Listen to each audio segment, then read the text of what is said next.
Welcome everybody to the 2026 DataJam, our 12th annual DataJam. This year was another exciting year.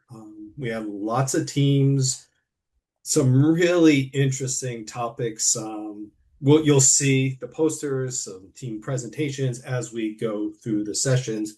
So why don't we just get started? So first, I just want to let everybody know and remind everybody that the volunteers really have driven the success of the Data Jam this year and in prior years. We had 305 students participate in the Data Jam this year across all the teams. But in order to support them for the wonderful projects, which they've been working on for months, there are lots of different groups who contribute. First off, the advisory board members. We meet all the time, early in the morning, late in evenings, wrapped around all these other events that happen in our lives. So first off, thank you to all of you for everything you've done this year. I put in here at least 31 teachers. I know there's 31 teachers that are assigned and listed associated with the students and their teams, but I am very sure there are more students or more teachers that participate that we don't know about. There were 42 judges outside of the board members who scored the posters, who took time out of their day across the world in many different time zones to spend time with the students, listen to the presentations, and ask them lots of interesting questions and give them feedback about their jobs. And then, of course, the 54 college mentors across the University of Pittsburgh, the University of California at San Diego, and Caldwell University, working very close together to get all the students to present these wonderful presentations that you will soon see. But just to give a kind of some recognition to these judges, because they do come from many, many different places, I just want to put this up there. So for all the folks, all the students who presented, maybe in the chat, thank anybody who's online. And I just want to give my thanks to all the judges, because without all your time, there is no way a few of us could judge all of these wonderful posters and presentations. I also want to mention all of our current partners and sponsors, PPG being a huge sponsor of ours. Thank you so much for your continued support. The Honors College to the University of Pittsburgh, the Data Jam advisory members. While it seems there's not a need for financial support, there is, with all the programs we support that you're going to hear about throughout the next hour, requires funds. But we also have many other partners that contribute in many other ways, whether it's through the mentorship program, whether it's doing field trips, whether there's other support for other conferences. Pittsburgh, University of Pittsburgh, Carnegie Mellon University, University of San Diego, and Caldwell University all have helped out, as long as other corporations and other organizations. The Women in Data Science Worldwide has been phenomenal this year in partnering with the Data Jam, giving us many judges and talking about the Data Jam and helping sign up teams. So thank you so much. The AI Bootcamp with Mark Cuban Foundation, who also has some teams in the Data Jam. So thank you to all you. And of course, our corporate sponsors who help out in so many ways, either through advisory boards, helping us plan, giving us space, listening to the presentations of the students for Pfizer, Merck, AT&T, Google. Thank you all so much if we have any representatives on the line right now. But I also want to take a second to talk about AI. I'm sure everybody on the line has heard about AI. A lot of the students asked us about AI. My job is I work for a company called Oracle that is building out a lot of the AI infrastructure. We work with many of the AI providers. I work with helping customers support AI. And the question I get asked most often is AI going to take over the world? And in context of the Data Jam, is this even needed if AI can do all these wonderful math and calculations? And my very simple answer to all the students and everybody who asked me is, we still need training and emphasis in how to analyze data. While AI is going to help a lot of the math and building models, the identification of problems, making that relevant to your life and your community, being able to give guidance on whether something is useful, how to apply it, get buy-in, explain why it's important, it is so critical. So for the teams, as you looked at the rubric, we put a lot of emphasis on the scoring for the problem definition, collecting the right data, as well as the presentation itself, because communication and creating a valid problem that could solve some problem is so critical. And you will use AI to help out with building the actual solutions. So with that, I do want to turn it over to Dr. Judy Cameron, who's the executive director of the DataJam, and talk a little bit about what is new in 2026. And the first thing that I want to talk about is that we have a staff this year. You know Lucas Troy, the web designer who has operated the datajam.org website for a number of years. But everybody else on this slide is new this year. We have hired Katie Minahan as the communications manager. We have had a big increase in social media presence on Instagram and on LinkedIn, and she coordinates all of that. You'll hear more about her in just a few moments. We've hired Joey Stutter as the project manager. 5:47 p.m. All of you have been in contact with Joey because he coordinates the Slack channels and he coordinates everything about the DataJam and answers questions when you have questions. And this year, for the first time, because our presence in Southern California has become so large, we've hired a regional project manager, Brenda Lee, and she's in San Diego at UC San Diego. We train mentors there, and it's been very fortunate. Why is the DataJam so engaging? Why have we been able to operate for 12 years and we just keep getting larger and larger? And in fact, now we not only have the high school DataJam, we have a community college DataJam. We think the first reason is that students get to choose a question they're interested in. And you just saw posters from a very wide range of projects. And throughout this time, we're going to see videos of those projects. So they have ownership of what they're doing. But the other reason is that they have individualized mentoring from their own DataJam mentor. And as Brian said, we're training mentors in Pittsburgh, in New Jersey, in San Diego now. And here are this year's mentors. It is quite a wide array of mentors, and we are incredibly grateful for the mentors, as are the team. They are the person your teams turn to when they have questions. They help with practicing presentations, putting together posters, thinking through every aspect of the DataJam. So they are crucial. Now, we wanted to come up with a way of recognizing the DataJam mentors. And the way we did this was to develop a leaderboard. So if you go to the DataJam website, thedatajam.org, at the top of the mentor page, you'll see the mentor leaderboard. And mentors were able to earn points on the leaderboard every time they interacted with social media or got their teams interacted with social media or posted information about their teams on social media. We thought this would be a great way of engaging the mentors and the teams together, and the result did not disappoint.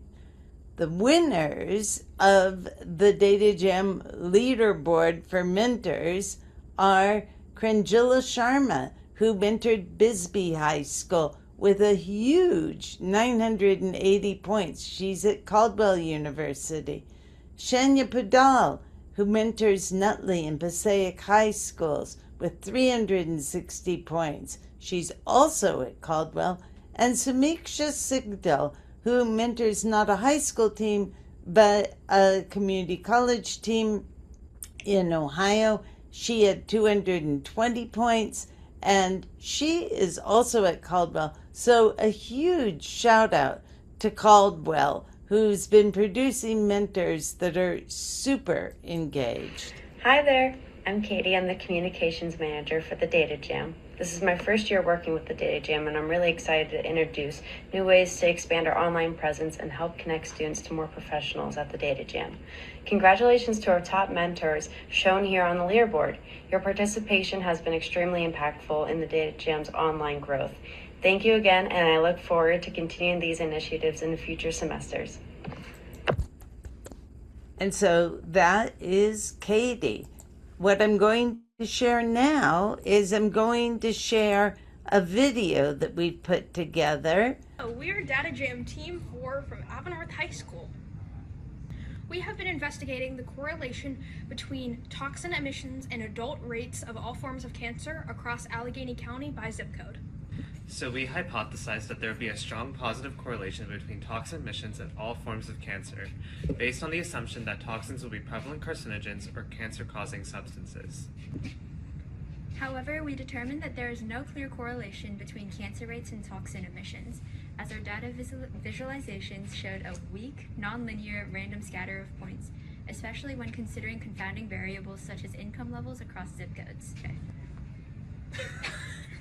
Hi, we're Team 1 data developers from Canyon Crest Academy. And we were wondering whether gamified study tools like Kahoot and Quizlet led to better test scores in students compared to traditional study methods like PowerPoint.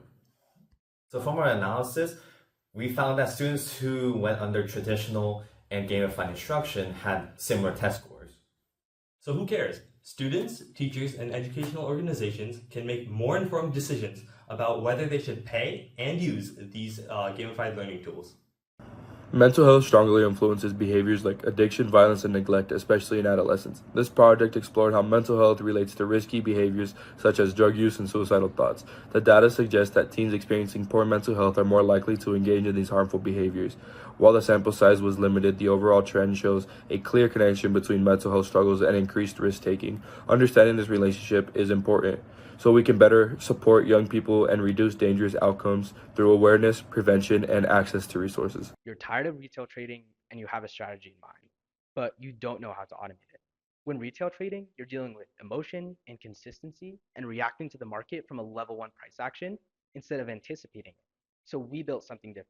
This is the regime-aware risk integrated alpha, a machine learning algorithm trading strategy that was once an idea, transformed into a real working strategy quant algorithm.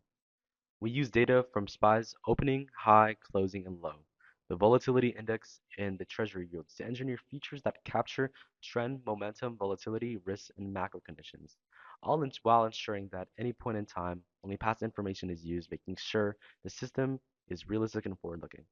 We then train multiple models, including logistic regression, random forest, gradient boosting, and ridge regression, combining them into an ensemble signal that ranks opportunities based on strength, not just direction. Instead of always being in the market, the system dynamically adjusts exposure, only taking high confidence trades and reducing risk during uncertain conditions.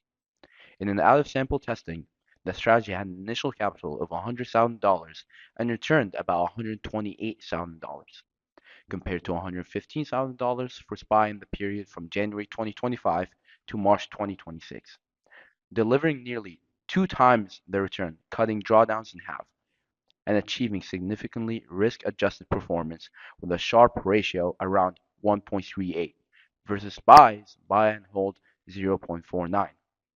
This is a shift from trading emotionally to trading systematically. For the DataJam project, me and my team from Bisbee, Arizona, we use the external quarterly dataset sheet, and what that sheet is it's a dataset from each country and all their debt per quarter, and we use the data sheet that it gave us below and we cleaned it out, and after cleaning it, we got those images and we put them into a slideshow and we made a poster off of it, and that is what we used to create our poster for DataJam. Hi, we are Keystone Oaks Team 1, and we studied where it's best to be a data scientist in the United States. We created our metric Opportunities Score to measure opportunities in cities and states in our data. We found it's best to live in cities like Seattle, San Jose, and San Francisco. We found it's worse to live in cities like Shreveport, New Orleans, and Mobile. For our main visual, we created a map that graphs the cities in our data with our corresponding opportunity scores ranked A to F. Hey Barbie, why so stressed? I'm just wondering why chronic absenteeism rates have been so high since the end of the pandemic. Hey Barbie, I bet we could test this using the Match-Frenchy test. We compared the true mean differences in chronic absenteeism rates before and after the pandemic. We found a p-value of nearly 0. And because our p-value is statistically significant, we reject our null hypothesis. K, we found that the pandemic has had lasting effects on chronic absenteeism, highlighting that schools need to address its root causes. We're the Outliers from Canyon Crest Academy. Thanks for watching. Our group noticed a recent increase in the use of EVs in New Jersey. But with the increase of EVs, we've noticed that there's a lack of charging ports per county in New Jersey. So we've decided to investigate this disparity. Our primary metric was infrastructure stress, which we derived by taking the total registered EVs and divide that by the total charging ports. We graphed that against median income and population density to see if there was a relationship between infrastructure stress and those factors. And we used a global map and a ranked bar chart to see where infrastructure stress was highest for which New Jersey counties. When looking at the data, it's apparent that Cumberland County has the highest EV charging infrastructure stress out of the county study. This is because they have only 4 public charging stations and a large amount of EVs due to initiatives for more EVs and clean vehicles. When looking at the relationship between infrastructure stress and population density, we noticed a weak negative linear relationship, and we concluded that population density couldn't explain the variance in infrastructure stress. When we looked at the correlation between infrastructure stress and median household income, we noticed a similar relationship and concluded that median household income couldn't explain infrastructure stress. According to our study, we have found out there's 3 main limitations to the study, including amount of traveler passing through the states that's not accounted for, the amount of home charging port that was not calculated in the study, and also different efficiency of different charging ports. In conclusion to that, we have concluded that there's no one direct factor that will affect the amount of infrastructure stress inside Jersey. Okay, so we researched lung cancer in the United States, and we wanted to find the factors that contribute to it. Our mentor is Marisha Thapa, Amber Gonzalez, Devin Espana, and Avian Feliciano. Research question: how do poverty rates impact lung cancer incident rates in the U.S.? Living in a state with a high poverty rate makes you more likely to develop lung cancer. Background, lung cancer was chosen as our topic because it's heavily researched and we wanted to expand on what we know. Challenges we faced was finding data sets and also the data sets being unclean. Okay, so these are visualizations we use to connect lung cancer incidence rate and smoker rate by state. These are visualizations that we use to connect poverty rate and smoker rate. Obviously, not all states will align with our hypothesis, as there are other factors that aren't poverty rates that affect cancer rates. An example of this would be pollution caused by factors. This means living in a state with a higher poverty rate can make you more likely to get lung cancer because states with a higher poverty rate also tend to have higher smoking rates, and it is a known fact that smoking and secondhand smoke leads to higher rates of lung cancer. The Preuss School's DataJam Team 4 chose to examine the results of injury prevention rules in the NFL, asking if the NFL's implementation of greater injury prevention measures over time has significantly reduced the number of major injuries during a regular season. The team hypothesized that, despite the NFL's efforts to implement precautionary measures, they have not significantly reduced the number of major injuries to NFL players. The team initially struggled to find accessible data of NFL injuries that had enough resolution for their analysis, but they were able to find data that allowed them to conduct their analysis centered around 2 major injury prevention rules, the chop block rule and the helmet rule. The team found that these 2 injury prevention rules did in fact result in a downward trend of injury frequency in the years after the introduction of these rules, rejecting their initial hypothesis. Great work, Preuss Team 4. Prostate cancer diagnosis often starts with a single test, the PSA, but is far from perfect. Our research asked, can combining multiple patient data points outperform relying on just one? Using a dataset of nearly 600 patients, we built machine learning models to analyze PSA alongside factors like age and BMI. We first isolated the strongest predictor, PSAD, and built a single feature model. The results were clear. XGBoost performed best, significantly improving detection while minimizing costly errors. The single feature model, even using the strongest predictor, fell short. We concluded that multi-factor models provide a more reliable, clinically meaningful diagnosis. Our recommendations: adopt integrated data-driven screening, pilot these models in real clinical settings, and prioritize high-risk patients earlier. Because better diagnoses don't just improve models, they improve lives. Louis from Bisbee. We chose economic inflation because we believe it's a growing issue around the world. Our data shows that the consumer price index has grown over the last 10 years, and the GDP was less in 2020 because of COVID-19, and we believe it's just an issue that needs to get resolved, and it's affecting families all around the world. Hi, I'm Andrew from Team 2 of the Deviators from Canyon Crest Academy, and we asked one question. Are EV charging stations actually available to everyone in California? Because 58% of California counties have no access to public chargers. We analyzed all 58 California counties and found a 20 times infrastructure gap between rich and poor counties. Income, not race, is the dominant predictor. And with California's new gas car ban, lower income communities will be left out unless we act now. The question isn't just who's plugged in, it's who's left out. Hello, we are Canyon Crest Academy Team 6, also known as the Pippets. Our project looked into how income influences credit score and delinquency rate.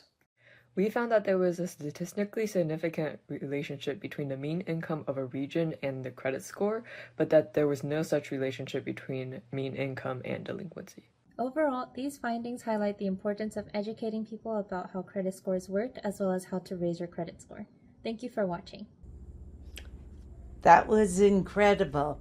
And with that, we're going to have Beth Bauer, the Vice President of the DataJam Board of Directors, introduce our keynote speaker for today. Thanks so much, Judy. But I'm right here in Caldwell, New Jersey with all of these incredible Caldwell mentors, as well as Passaic Academy. So excited to see so many people here. Thanks so much for coming. So it is my pleasure to introduce someone who truly represents what DataJam is all about.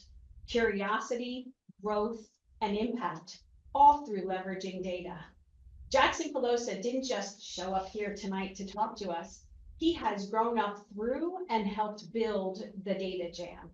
From the DataJam mentoring program that he participated in at Pitt's Honors College to creating DataJam video series like Data Driven and the Data Diaries, he has consistently leaned in, asked great questions, and turned data into meaningful insights.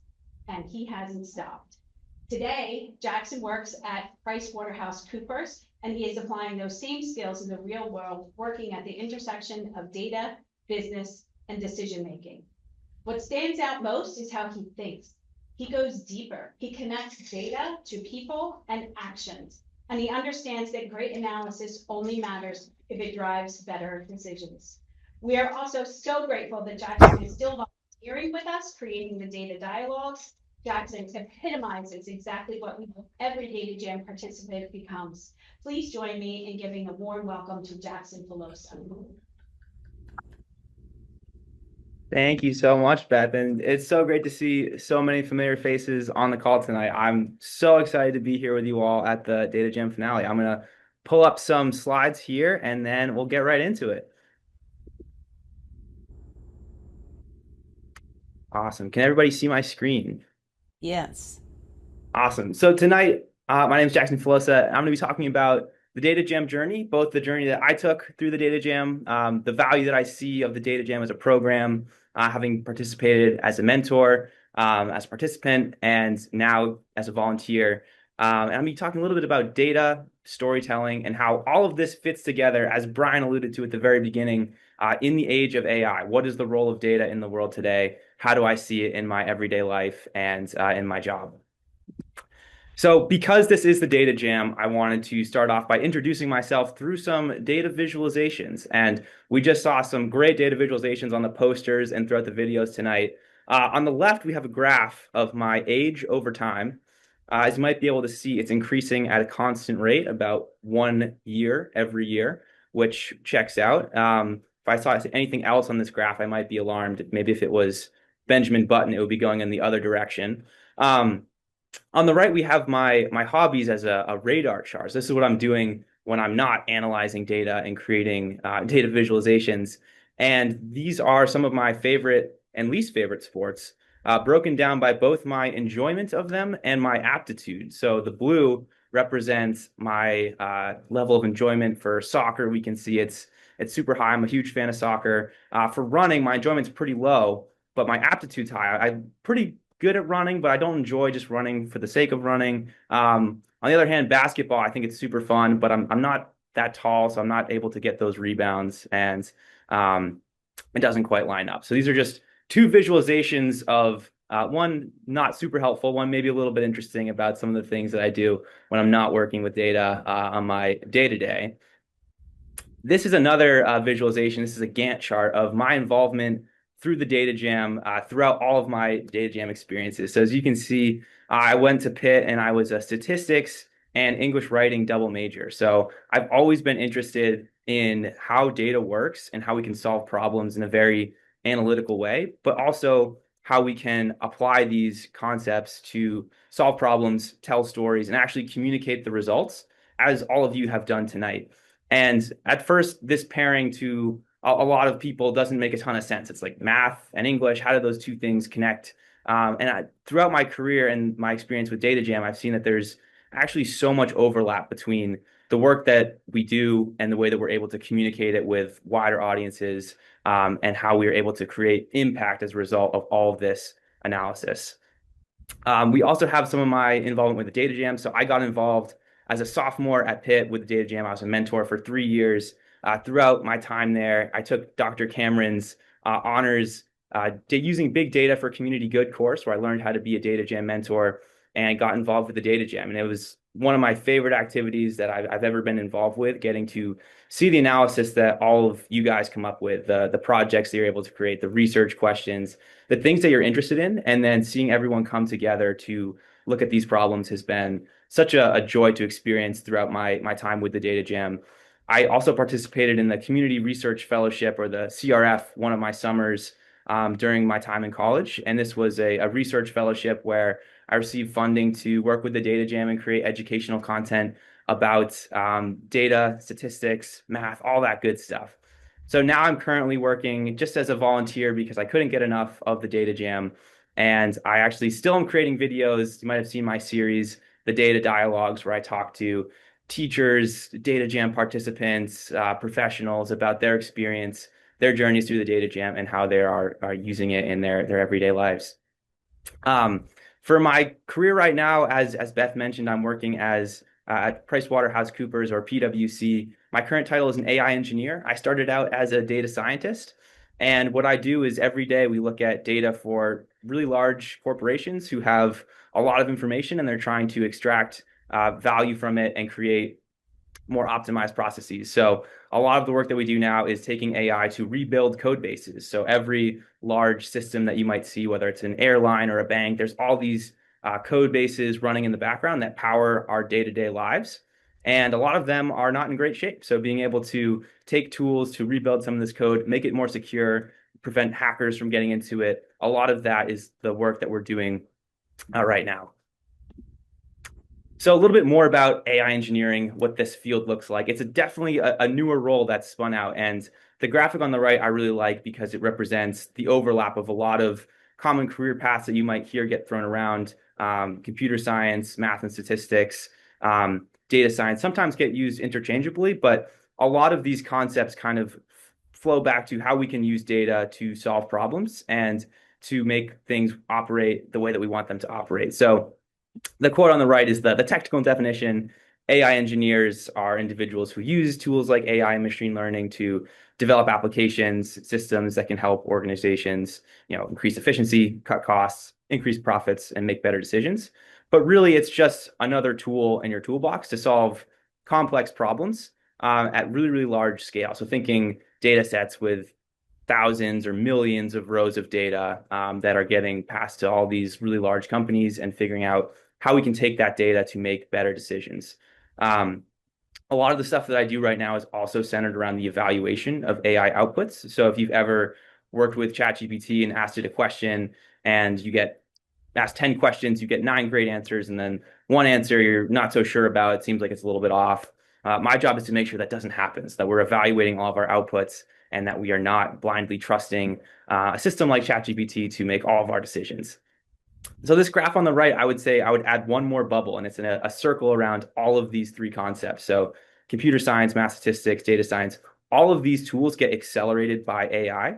So I don't view AI as a replacement of any of the capabilities that we are doing. I view it as a way to accelerate it. So if you're writing code, you're just writing more code. You're able to do it faster.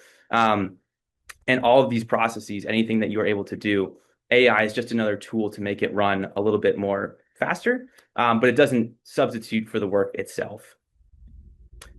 So in addition to all of the technical work that we do in the world of data and being able to solve problems, I have some other advice from the English side of my skill set, which is around communication and storytelling. I have 3 examples here of what not to do when you're trying to tell stories with data. So even when you are able to do all your analysis, there's 3 common traps that come up again and again. The first is that first image with like 100 graphs that are pictured, and the person at the stage is saying they're going to pause for a moment so you can let this information sink in. I call this information overload.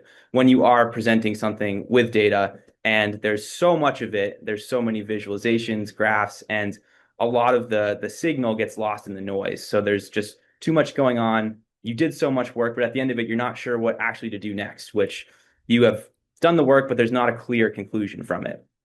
Another common trap is when you do this analysis. This meme on the bottom is one of my favorites, where statisticians doing a ton of work, they do the normal distribution, they break it down, they create a confidence interval, whatever they're building, and then they're not sure exactly what the impact of that is. So they do all the hard work, the hard part of the analysis, and then like, yeah, this may or may not happen.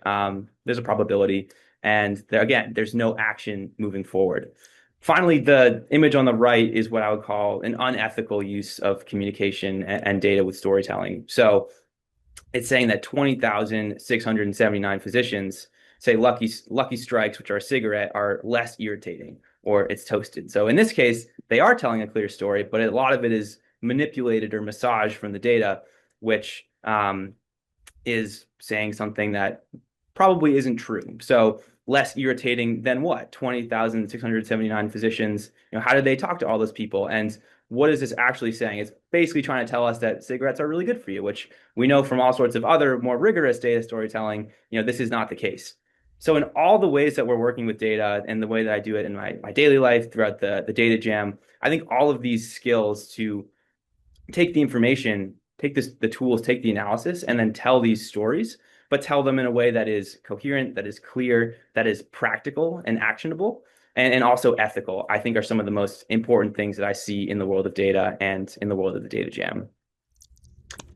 I also want to pause here to do a quick exercise about the art of data science, because this is something that I think about all the time, especially in the world of AI.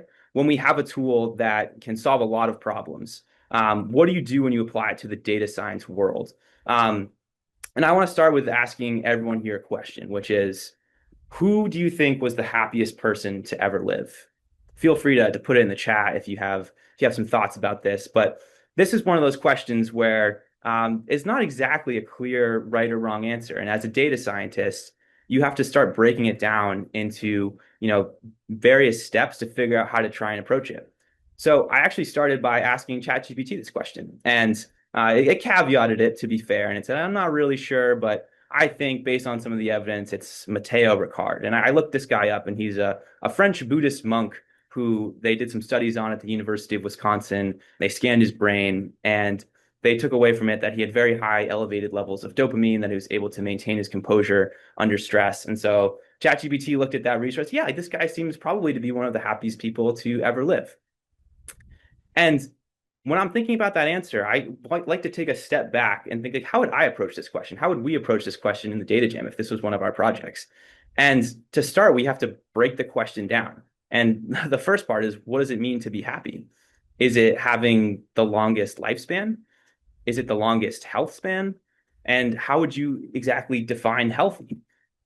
Maybe it's something with the financial impact, if you have the most money. Maybe it's you have the least amount of pain. Maybe it's the most amount of friends. Define friends. You can see we can just keep going and going down this road of trying to break down this question to something that we can actually quantify and investigate. Or is it some combination of these metrics? These are the kinds of analysis that I think are really important. Another question you might ask is this even the right question to be asking? Why do I care who the happiest person to ever live was? And maybe by asking this question, you make yourself less happy. So you're getting into the charts of philosophical danger here, but I think the point is that being able to ask these questions with a lot of nuance, whether it's about the happiest person to ever live, whether it's about how to make more money in the business, whether it's about the impacts of things like COVID, things like a lot of the things you guys covered in your presentations today, there's not always a straight answer, which is what makes the DataJam data science world a lot more of an art than a science, where there's often multiple approaches and neither of them are right or wrong. It's just about how you make your justification and how you approach the problem. And a lot of that level of thinking is what makes this process so special, is that there's not one answer. You could ask 10 different teams and get 10 different answers and they could all be right.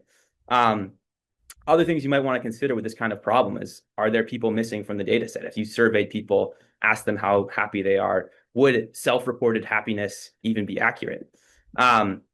So my personal answer to this question, by the way, is that I feel like the happiest person in the world probably would be living off in the middle of the woods somewhere. You might not ever even be able to contact him to ask the question, but feel free to debate or give your answer. I want to wrap up by talking a little bit more about how all of this relates back to the DataJam. So throughout this process, throughout some of the videos that we've seen tonight, your posters, which are on display at the very beginning, we've really pulled all these steps together and brought in so much of what I see as the most important things in data science, in AI, with technology in general, as the world continues to change and things continue to move at a breakneck pace. The DataJam at its core is doing all of these things together. So you're starting by asking interesting questions. And the questions that you guys come up with are always so much more interesting than anything that I could think of. Looking at these posters, I'm always blown away by the creativity, the topics that you're interested in. Like that level of research always starts with an amazing question. And then you learn how to find the answers. Throughout this process, you guys have also worked as a team, which is also a skill set in and of itself. And then you've worked to tell a story, whether it's through the way you're communicating your poster, through your data visualizations, or whether it's those amazing videos that you clip together and keep it fast-paced, moving, depending on the audience that you're presenting to. You've come up with all these different ways to communicate your results. Lastly, the DataJam is just a larger community of individuals. Everyone on this call tonight, we have mentors, we have teachers, data science professionals, and also all of you guys who have participated in the DataJam are now a part of this larger community. Lastly, this whole process does teach you a lot of useful skills. In addition to all of the storytelling, the communication aspect, being able to work with these tools is such a valuable thing, whether it's Python for your analyses, whether it's Google Sheets to do a correlation, creating the visualizations, whether you did use some AI tools in your projects this year. All of these tools are skills that are going to help you take you to the next level in whatever career path that you do decide to go down. And I just want to congratulate all the teams on another amazing year of DataJam projects, of being able to tie all these different skills together. And my final takeaway message to everyone would be to continue to ask questions, to continue to be interested in data, to do your analysis, tell a story, tell it well, and to be part of groups like this where you are breaking down these problems, solving them with a larger community, and continuing to participate and learn about the world using data. So thank you so much for paying attention, for listening, and it's been a great privilege to speak with you all tonight. Happy DataJam. Thank you, Jackson. Thank you so much. This was absolutely wonderful.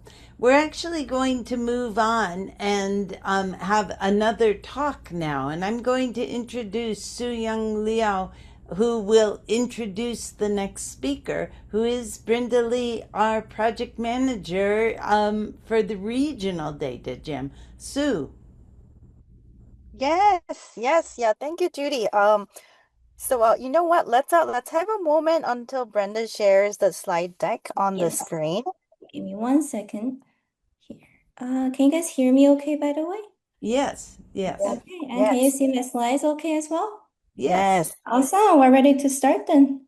Okay, perfect. Well, Hi everybody. I'm Sue from UCSD, and I'm really excited today to share what we were able to achieve this year through DataJam and UCSD.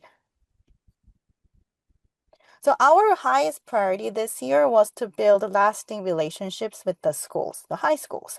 To do so, first we tailored our program for each school based on their needs. It was a lot of work. And all of our mentees, mentors, actually met their mentees in person almost every week. And currently, we're coordinating a field trip to UCSD, which was also one of the highlights of the program last year. So we are very excited about this again this year too. This year, San Diego supported 4 high schools with 82 students total. First school is called Canyon Crest Academy. We had 2 mentors, Jacob and Drew. They mentored 39 students, and they wanted us to focus on Python programming. So they developed Python programming tutorials and taught them. The second school is a ProWith school. We had 3 mentors, Keanu, Subika, and Nicole. They mentored 27 students, and they served as the math teacher's class project assistants, which, their project, in the end, becomes their DataJam projects too. The third school is High Tech High Mesa, and the 2 mentors, Nathan and Marco, mentored 11 students, and they wanted to keep the DataJam as part of a student-run data science club's activities, so we served as an external helper for them. And the last school is Monarch School, and we had a mentor, Brenda. She mentored 5 students. She served as a main host of an after-school program, and she developed and piloted a brand new curriculum called Data in Action, which she will explain in a moment. So let me introduce Brenda here. So she is a PhD student in data science at UCSD. Her research focus is in computing education, which is about how to teach computer science or data science topics. She has another hat under DataJam called California Regional Manager. So from now on, she's going to talk about her duties, her experience, and how her data in action program worked. So before Brenda takes it away, I see Brian raising hand. Do you have a question?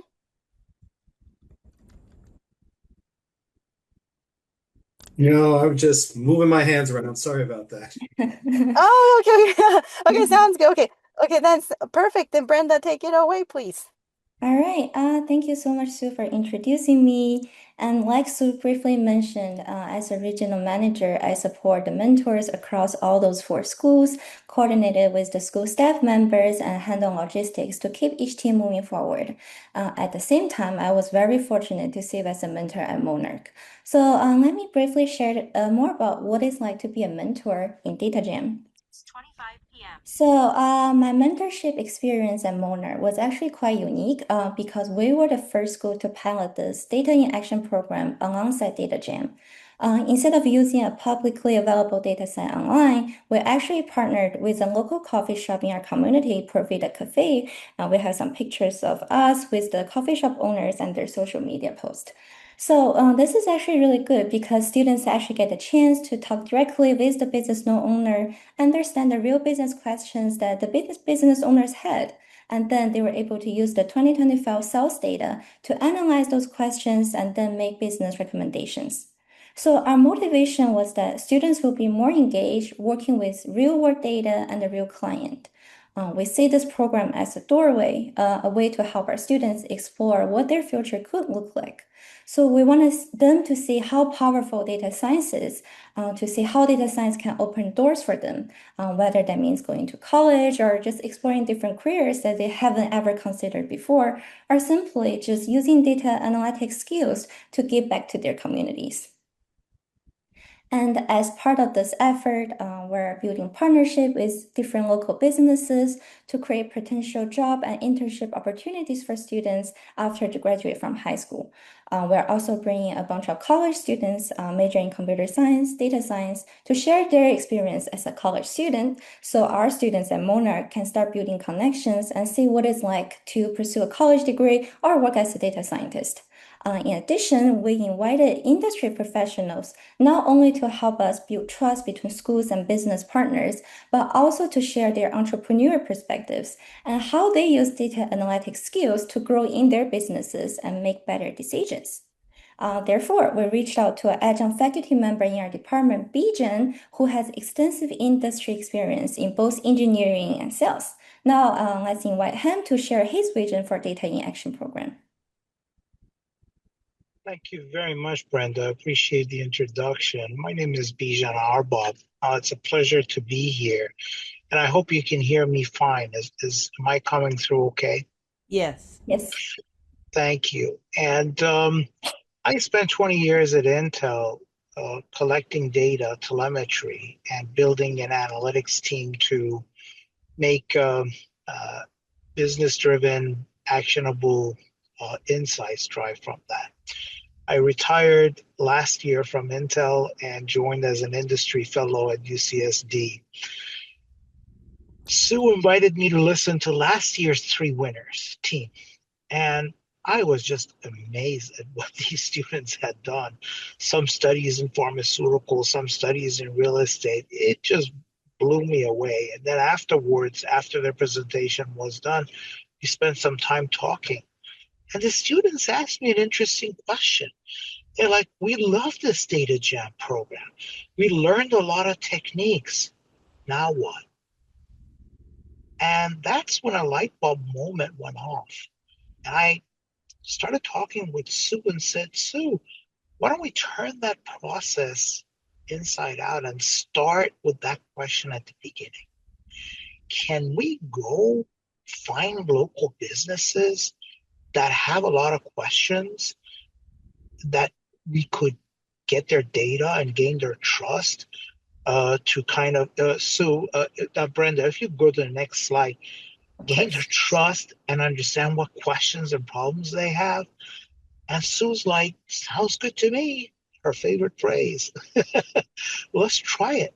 So it took us 6 months to earn the respect and trust of a local business, Porvita Coffee Shop, the 2-man operation, Milo and Caro, to give us, to do 10 minutes of work to give us off of their Square sales data on an hourly basis for 13 months.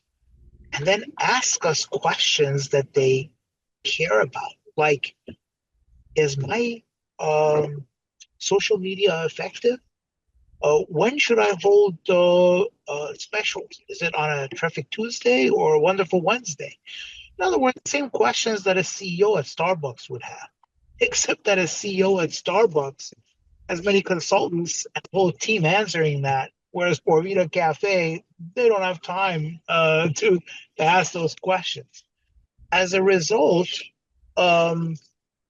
we decided to collaborate with students to teach them these skills and answer those questions. That's precisely what we did.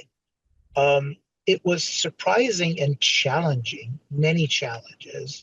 Brenda and I would drive down and have many talks.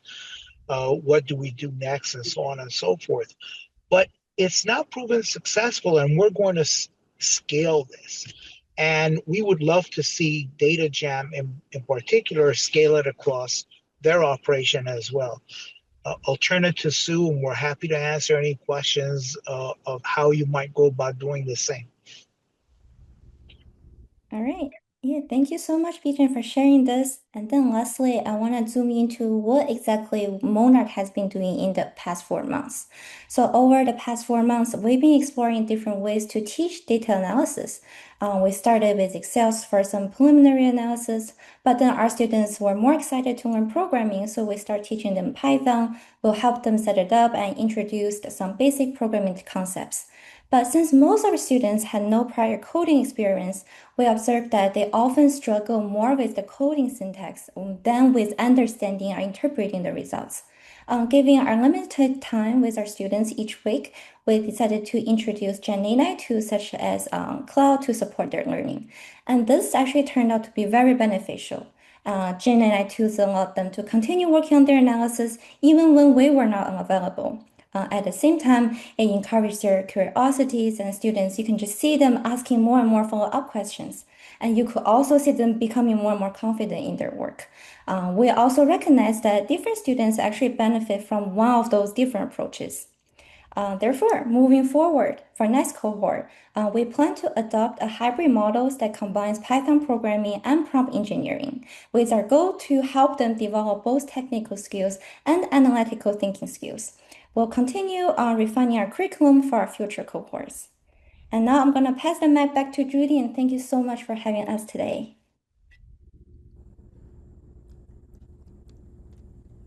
Well, thank you so much, Brenda, Sue, Bajan. That was so informative, and we really, really appreciate it. You had really interesting insights.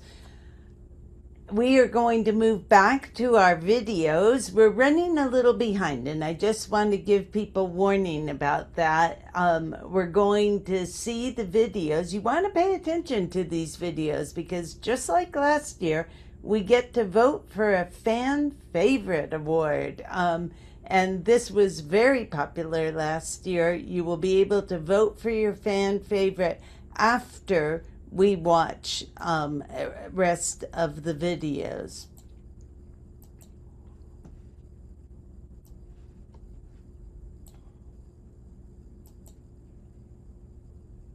We're a team from Upper St. Clair High School. Our DataJam project investigates whether school performance is related to housing prices in Pittsburgh neighborhoods. We analyze real estate sales data, PSSA test scores, and median household income across 21 Pittsburgh zip codes using person correlation analysis. We found that better performing schools are associated with higher housing prices, but neighborhood income is actually a strong predictor with a correlation of 0.53 compared to 0.39 for school performance. This proves that wealthier neighborhoods have higher home values and better schools, limiting the opportunities for education of those in lower income neighborhoods. We are John Jay Period 1, and we use posts from subreddit on health anxiety, and we wanted to know what the correlation between sentiment negative and other factors such as anxiety, anger, and sadness would be. And we found this to be a very important topic because there's a lot of people out there who suffer from anxiety without knowing how they could even attempt to control it or what they could do to help themselves from it. What we found was that there was no evidence of a bimodal distribution like we originally predicted, and the data was clustered instead. Overall, emotional indicators alone were weak predictors of negative sentiment. This suggests that negative sentiment is influenced by many overlapping factors. Hello, my name is Jairo Romo, part of Team 5 from Bisbee High School, Arizona. And our project basically is how opioid overdose deaths have changed in the United States from 1999 to 2023. And we did see a big increase, almost 700%, which is a serious problem. And some states' percentages are bigger than others, showing us which states need more help and resources. Hello everyone, we are Team 6 from Pacific Academy of Science and Engineering. And nice to hear from our Sorry about that. Hang on a minute.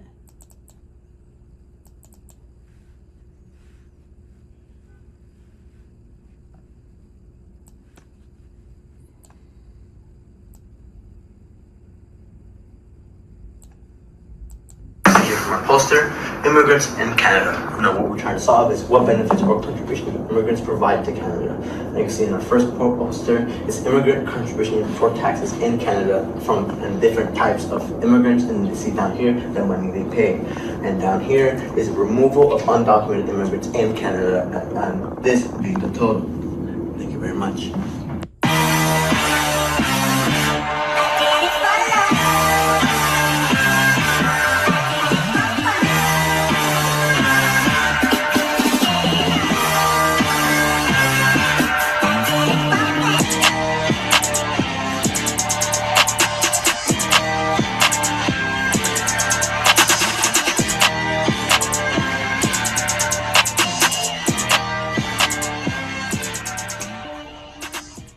The Price School's DataJam Team 1 decided to study the impacts of social media addiction on students, an incredibly relevant topic to many of us. When thinking about the extent of social media addiction's impact on students' mental health and well-being, The team hypothesized that they would find a negative correlation between social media usage and student mental health. The team sourced their data from Kaggle and used Google Colab to structure their analysis and create visualizations. The team was able to verify their hypothesis through what they observed in the data. Individuals with greater daily uses of social media reported lower levels of self-esteem and higher levels of anxiety, both indicators of poor mental health. The team recommends limiting social media usage to reduce its impacts on one's mental health. Great job working on a very timely topic, Price Team 1.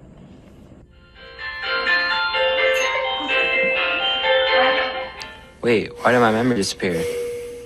Oh, I'm still in the hospital. I guess my surgery must be over. Was my surgery successful? We were able to remove your tumor as best as we could, though you may experience some memory loss.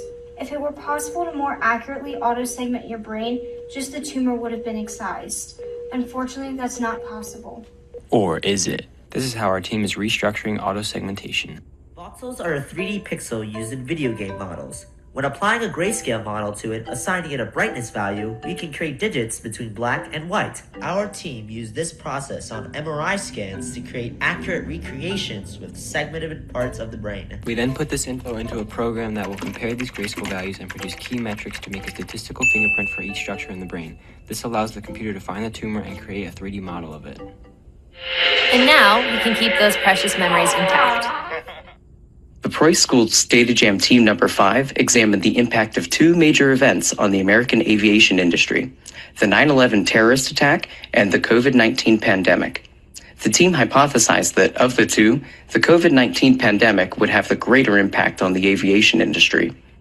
Impact was measured in the number of revenue passenger enplanements per month for each year, over a span of 7 years surrounding each event. Using data from the U.S. Bureau of Transportation, the team found that their hypothesis was sound. The COVID-19 pandemic shocked the aviation industry, resulting in a steep decline in paying passengers over a period of 15 months before recovering, whereas the events of 9/11 resulted in a smaller disruption that returned to normal over 3 months. The team recommends that airlines and customers alike anticipate and plan for travel restrictions and losses in revenue in the case of similar major events. Well done, Preuss Team 5. Hello, we're Team 6 from Bisbee High School. Our topic is about how contraceptives affect the female body and anatomy. We had multiple data from different places in the world, so we had to narrow it down to the United States. We have information from 2017 to 2019 talking about different contraceptives, and the most effective ones was IUDs and implants with no hormonal side effects. And I hope you guys enjoy our project, and I hope you guys can understand why we did it. Bye! Hi, we're Team 4 from Canyon Crest Academy, and we're excited to share our DataJam project with you. Policymakers often invest heavily in broadband expansion because they assume that it will improve academic achievement.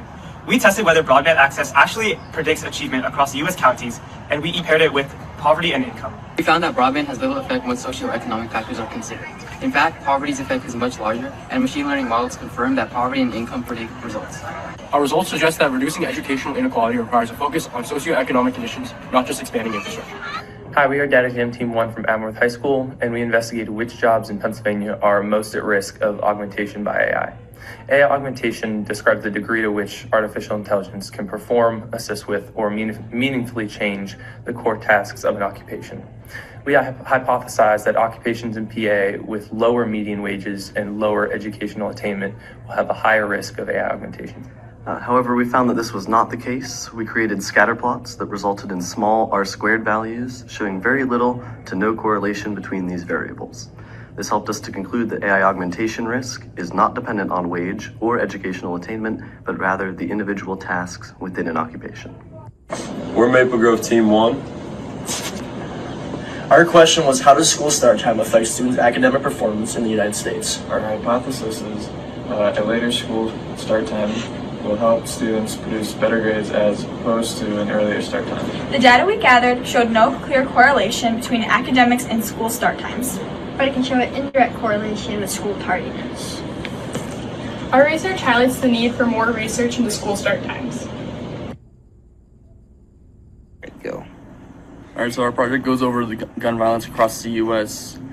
Over the project, we were using the past three years from 2023 to 2025. We took that data and put it all together, organizing it, and slowly grew closer to Arizona's laws on gun violence and how we can restrict gun violence without removing the Second Amendment right. The Price School's DataJam team number 6 investigated the factors that influence vaccine prices, focusing on the manufacturing companies, required research, and demand for various vaccines. The team hypothesized that the greater amount of research required to develop a vaccine, combined with the demand for said vaccine, would result in a higher cost per vaccine. The team also hypothesized that larger or more influential manufacturers could produce more costly vaccines. Using data from public health agencies such as the CDC, the WHO, and the Public Health Institute at Denver Health, the team performed summary statistics and found that there was no statistically significant difference between vaccine manufacturer and vaccine price, or between extent of research and price. They also found a moderate negative correlation between vaccine demand and price, which went against the team's initial hypothesis. This project is an excellent example of big data providing answers that, although unexpected, provide insights into the factors that influence the affordability of healthcare. Great work, Price Team 6. The Alderdice High School DataJam team set out to examine how the participation in school sports relates to community health outcomes. The team hypothesized that a greater degree of participation in school sports within a community would be associated with better health outcomes within that community.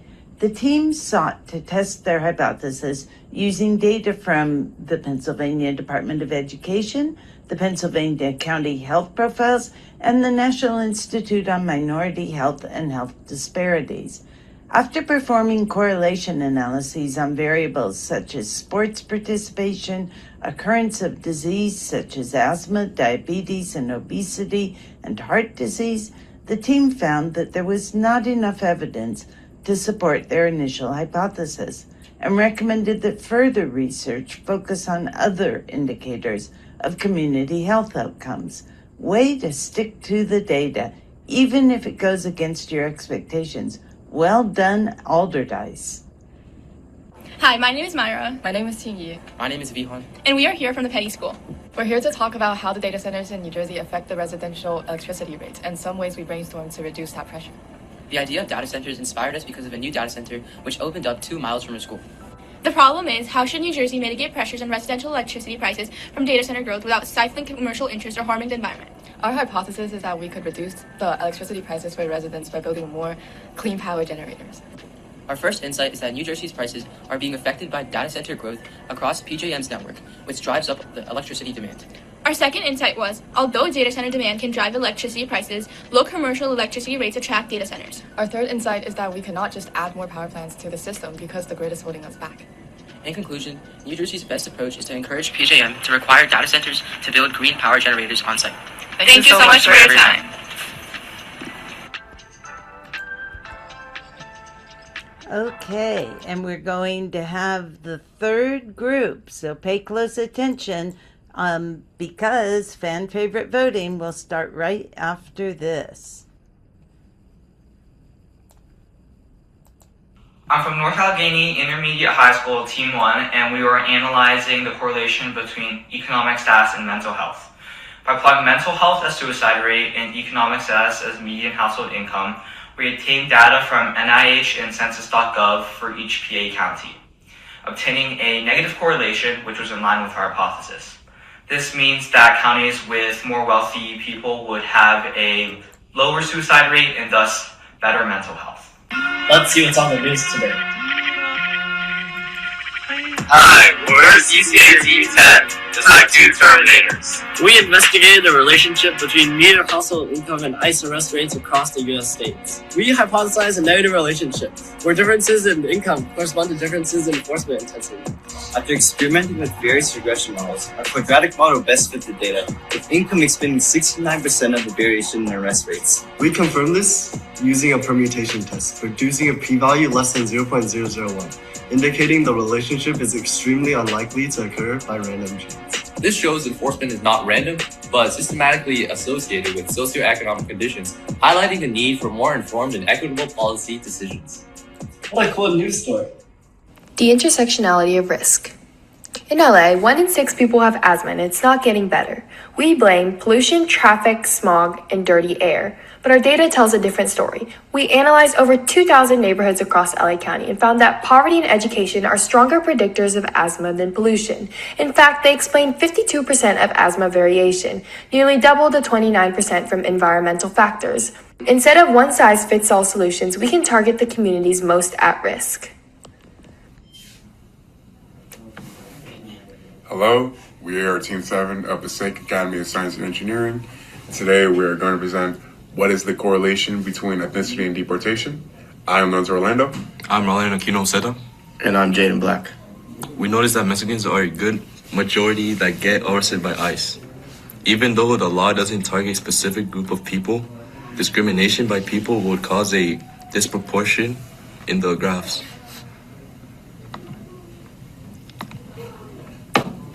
We are Avamore Team 1 from Pittsburgh, Pennsylvania. We investigated if there was a correlation between crime, temperature, and precipitation in Allegheny County in 2024. We determined that there was a positive correlation between increases in temperature and increasing crime, and a negative correlation between the amount of precipitation and the amount of crime. We also determined that precipitation and temperature does not really have an impact on the severity of crime, and it's mostly consistent across all ranges. We really enjoyed working on this project for the DataJam this year and are excited to start next year and do another investigation. 2, 1. Thank you, DataJam, for having us. We used scatter plots grouped by ages to analyze the relationship between sodium and blood pressure in different age groups. We hypothesized that higher sodium leads to higher blood pressure, especially in older adults. We found a weak positive relationship. Younger groups showed little to no relationship between sodium and blood pressure. Middle-aged showed a slight increase, and older groups had the highest correlation. In conclusion, our hypothesis was partially supported. There was a weak relationship between sodium and blood pressure levels, but age appears to be a more important factor. Thank you. Hello, we are Team 5 from the Pacific Academy of Science and Engineering. The topic that we focused on was how does tobacco usage and lung cancer correlate. We use data from SIA to find cancer data, and we use data from our web indata.org to find tobacco usage data. Well, we figured that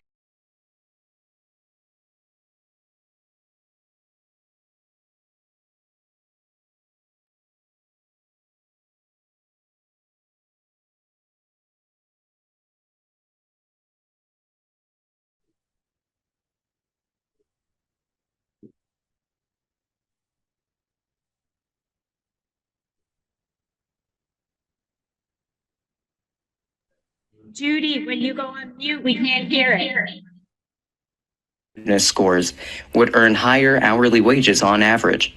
After a long search for reliable data, the team found that looks, or standardized attractiveness scores, did not demonstrate a statistically significant relationship with an individual's hourly wages. Likewise, the team found that the controlled variables of gender and work experience had a greater influence on an individual's hourly wages. While the team was disappointed to reject their hypothesis, they note both a reassurance that looks are subjective and not a significant predictor of an individual's income, as well as a concern that their findings highlight the prominence of the gender wage gap. I'd encourage the team to pursue this issue in future research. Well done, Proyce Teammate. Hey guys, we're Team 2 from Maple Grove Junior Senior High School, and we studied the effects of COVID-19 pandemic on grades 6 through 8 test scores. We hypothesized that grades 6 through 8 will have lower standardized test scores post the COVID-19 pandemic. Okay, we looked at post and pre-pandemic scores to support our hypothesis. We found that both math and ELA scores from 2015 and 2024 have decreased after the COVID-19 pandemic. We concluded that our hypothesis was proven by the data that we found. Hi, we're Team 7 from Canyon Crest Academy. We explored the correlation between social media use and sleep as well as mental health. We found that there is an inverse correlation between hours of social media use and hours of sleep per night. Additionally, there was a significant difference in mean mental health scores between all those like the ones in our study who had below average versus above average social media use. Our findings illustrate how social media, mental health, and sleep are interconnected. For now, remember this. Your social media use probably has greater effects than you think. So next time, maybe don't ignore Instagram's hourly reminder to stop scrolling. Hi, my name is Aaron, and I worked on this project with my partner Shavi, and we decided to do research on if homelessness and unemployment rates were connected in Los Angeles. And our hypothesis was that yes, it would be connected, and that in the next 5 years would increase and go, up and down and connect to each other. But we actually found out that it's not actually that big of a correlation between the two, and there's other factors involved. And the reason we decided to even do research about this is because we wanted to know if what we heard over the news about Los Angeles was really true. The preschool's second DataJam team sought to research the impact of teenage pregnancy on an individual's attainment of education. They hypothesized that mothers who experience a teenage pregnancy will attain lower levels of education than their peers. The team used data from a series of national longitudinal studies of adolescent to adult health to test their hypothesis, and the data showed that the majority of mothers who experienced a teenage pregnancy were either high school graduates or high school dropouts, with very few teen mothers pursuing a degree in higher education. While confirming their hypothesis, the team notes that these results could be influenced by the demographics of the individuals studied, and they recommend that pregnancy be planned later in one's life to provide more opportunities for education attainment and career advancement. Great job, Price Team 2. Hello, I'm Alexia Navarrete of Team 9 from Bisbee High School. Our topic is air pollution, but for our poster, we specifically focused on how does air pollution affect the forest. As you guys go through our project, you're gonna be able to see the original data and the clean data.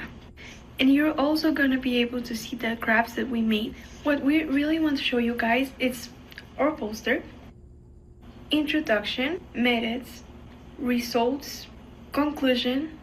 The Price School's DataJam team number 7 sought to identify a relationship between diabetes and cardiovascular disease in U.S. adults by measuring the proportion of heart disease occurrence between individuals with and without diabetes across data sets from the CDC, the Diabetes Health Indicator dataset, and the Framingham, Massachusetts Heart Study. The team found a consistently higher rate of heart disease occurrences among individuals with diabetes compared to those without diabetes, which strongly supported the team's hypothesis. The team's recommendation for continued research is the implementation of a longitudinal study with a greater number of variables to better understand the relationship between heart disease and diabetes. This project is a great exercise in using big data to confirm a hypothesis and paving a way forward for future research. Well done, Price Team 7. My name is Brian Mendez, and this is my 30-second video for the DataJam. Our slides talk about how the increase in teen smoking has gone up, and it's mostly because of mental health or people being peer pressured into it. And we did this because we wanted to research about it because it's been a big problem recently in today's world and stuff. And we just thought it was a really interesting topic to choose. Our research question was, how has the economy of Arizona been impacted by the rise of AI-focused industries, and how will it continue to be affected? We believe that the increase of AI usage will benefit the economy of Arizona while decreasing the amount of entry-level jobs. We have come to the conclusion that the rise of AI has really benefited the economy of Arizona. And even if the entry-level jobs have decreased, it has not been a significant decrease, so it will be fine for the rest of your years. The Price School's Team 3 looked at the effects of Medicaid spending on the ongoing opioid epidemic. The team hypothesized that states with greater degrees of coverage for opioid medication experience greater rates of opioid addiction and overdose. Using data from the CDC and Kaggle, the team examined opioid death rates in each state, numbers of prescriptions dispensed, and Medicaid spending per capita. The team found that opioid death rates in each state could not be explained fully by either prescription rates or Medicaid spending, noting that the opioid crisis is likely driven by additional factors beyond prescription drug misuse. Price Team 3 has done a great job with a serious topic, and the research has opened the way for further research into conditions that drive the opioid epidemic. Well done. Hi, my name is Ricky, and I'm a senior here at Monarch School in San Diego. And this is my first time joining this club, this DataJam club, and yeah. Hi, my name is Juan, and I am an 11th grader, junior, and this is my first time in DataJam club. Hi, my name is Asenia, and I'm a senior here at Monarch. And this is our first time here at the DataJam program, and it's been a great learning experience. Thank you. Our hypothesis was that we believed localized religious adherence affects county voting outcome. In particular, Christianity and its denominations will yield a higher count of Republican voting. And we found a correlation between the United Methodist Church and the non-denominational church. We found that the more adherence in each county, the higher the... Our DataJam project analyzed data from the Centers for Disease Control and Prevention Youth Risk Behavior Surveillance System, YRBS, to investigate the relationship between sleep duration and adolescents' mental health, academic performance, and school engagement. Our results show consistent patterns across multiple analyses. Students who report fewer than 8 hours of sleep per night experience higher levels of emotional distress, lower academic achievement, and reduced engagement in school. In contrast, students who obtain 8 or more hours of sleep demonstrate significantly more positive outcomes. Additionally, regression analysis indicates a strong negative association between sleep duration and indicators of poor mental health. We also observed that students from lower socioeconomic backgrounds tend to have shorter sleep durations, suggesting that environmental and social factors may influence sleep behavior. Sleep is one of the most important and controllable factors affecting student success. Thank you.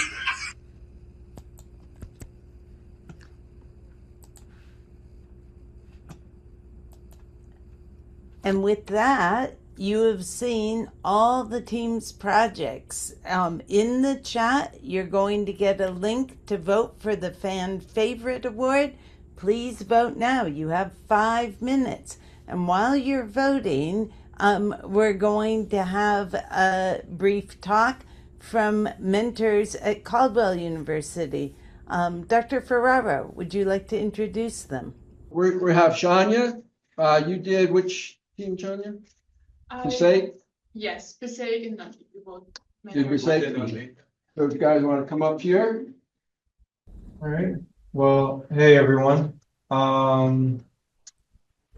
It's nice to see everybody here and nice to see us all put together after accumulation of a very long yet fruitful year. That I will say for sure. It was a great opportunity to be involved in this. I believe this is the first time that we have done it here, correct, Professor? So it was the first time that we've done it here, and hearing about the opportunity to begin with had me a little skeptical because I haven't heard of anything like this before.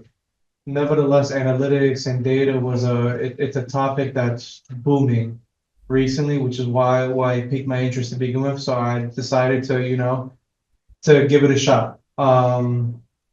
My schedule was already very packed. I'm a senior currently.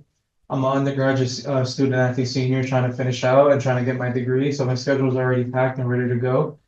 But I found it to be my responsibility to add on to add this class on top of my basic curriculum already, on top of playing football too here as well. And I can say confidently that I don't regret it. I love the opportunities that I was given here and learning how to use the different type of analytical tools and then applying them to the different projects that we've done, and to mentor from a minor capacity community colleges to then lead it into the spring where we had the full opportunity to be able to really coach and mentor our high schoolers. And I think I could say for both of us at least, Nutley, we had the Nutley group and they were great. They were very good. They were a modest group of individuals, hardworking, and it seemed like whenever we had whenever we wanted to ask some questions, whenever we needed an answer, they were immediately on it.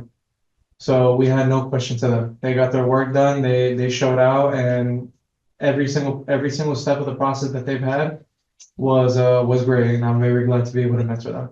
And that's all from me. Thank you. Hi everyone, I'm Shania. I'm a senior at Federal University, majoring in business analytics and computer science. It's great to be here today. Thank you for having us as representing all the mentors here for the DataJam finale. It was a great experience mentoring both Passaic and Nutley team for me. It was an opportunity to learn myself and to also teach what I have learned all these years. Both the teams were amazing. The work they put in, the commitment, curiosity, and the willingness to learn and grow in the data science field was amazing. And it still amazes me to a point that this is just the beginning, and it's so much more to go. Like, it's a long way for them. I'm really proud of both of my teams. Thank you so much. That was wonderful to hear your insights, and it's wonderful to have mentors really involved with their teams.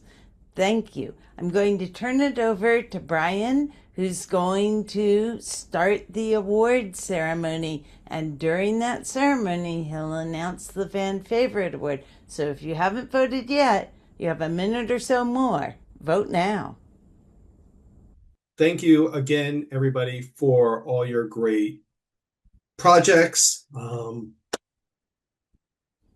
This year, we had more of an emphasis on the presentations because of the communication aspects that we saw from a lot of the presentation or a lot of the talks today.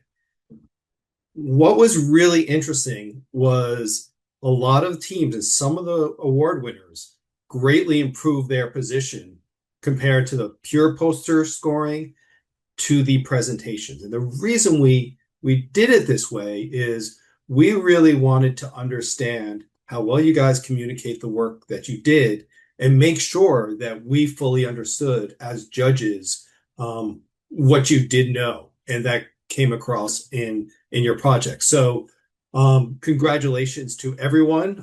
The presentation scores were great, and especially to the award winners. So unless I hear otherwise, I am going to announce our winner for the fan favorite. And the winner of the fan favorite is Central Dauphin High School, exploring neuroanatomy with stochastic segmentation. So Haroon Ahmad, Miller Habib, Peyton Lanker, George Hendy, Rennie Hende, Ryan Sowers, Alan Herman, Elizabeth White, sorry if I got that wrong, Matthew Basta, Kao Now, Ethan Pena, Savannah Slavinsky, Tinola Amodu, Audrey Boutel, and Chase Long. Congratulations. So that is our fan favorite voted on everybody online. We're now going to get into the awards, and there's going to be two groupings of awards that we're going to see. The first is based on different geographies. So we have our top three winners, and then we have a geography winner for East, Mountain, and West. And these are people who, if you qualified for first, second, or third, you didn't qualify for these awards. So we will get started out West. And our winner is High Tech High Mesa. For a regime-aware risk-integrated alpha, a quantitative performance attribution, RIA versus State Street, SPDR, Spider, S&P 500 ETF Trust. Tyler Mao, Malik Mansour, Yusuf Kadri, and Jake Bolello. Congratulations on your wonderful presentation and award. Moving on to the Mountain Region. Brisbee High School Team 6, health outcomes associated with different female contraceptive methods. Very meaningful presentation for many people. Nicole Navarro Sanchez, Valerie Madrid, Lizier Hernandez Lugo, and Elisa Lopez. Moving on to the East Coast, Central Dauphin High School won this award. So congratulations on winning 2 awards. Because we're running late, I am not going to go through your names again, but Exploring Neuroanatomy with Stochastic Segmentation was a wonderful, wonderful project. Now we're going to get into the top 3 awards. So number 3, Canyon Crest Academy, team number 3, the Outliers, for California's chronic absenteeism. Raquel Arias, Ashley Hugh, Kavya Karthik, and Yuli O. Congratulations, Canyon Crest Academy, Team 3. Moving on to second place, Wiley High School, Beyond One Test, Enhancing Prostate Cancer Diagnosis Through Data Integration. Adonias Tadesse and Abigail Tadesse. Again, apologies if I did not pronounce your name right. So, congratulations, first off, to the winners we have so far, to everybody for successfully completing your projects and getting up and presenting. We know it's a lot of work. Presenting in front of people is especially challenging, but you all did really well. And as we mentioned, there's a lot of volunteers. And if you were inspired by tonight's winners, you can help us create more. You can scan this little QR code. It'll take you to the DataJam page. Of course, we love donations, but share it with everybody. Tell everybody about the DataJam. And with that, the winner of the 2026 DataJam is Canyon Crest Academy Team 2, the Deviators. Plugged in or left out, an equity analysis of EV charging infrastructure in California by Andrew Lewin, Batu Mag, Reiji Osu, and Sebastian Guido. Congratulations on your win. We will be sending out all the awards to all the winners over the next few days. And I'll wrap up with just a big thank you to all the teams, first and foremost, the advisory board, the judges, our sponsors, the mentors, everybody who did so much work. And for anybody who is not a senior, I hope you think about doing another project next year. Tell your friends, get more teams. Data analysis in the world of AI is such an important skill to have, no matter what career direction you go. And I encourage you all to participate again. And thank you. And with that, we will wrap up the 2026 DataJam. Bye-bye. Thank you all for a very, very wonderful DataJam season.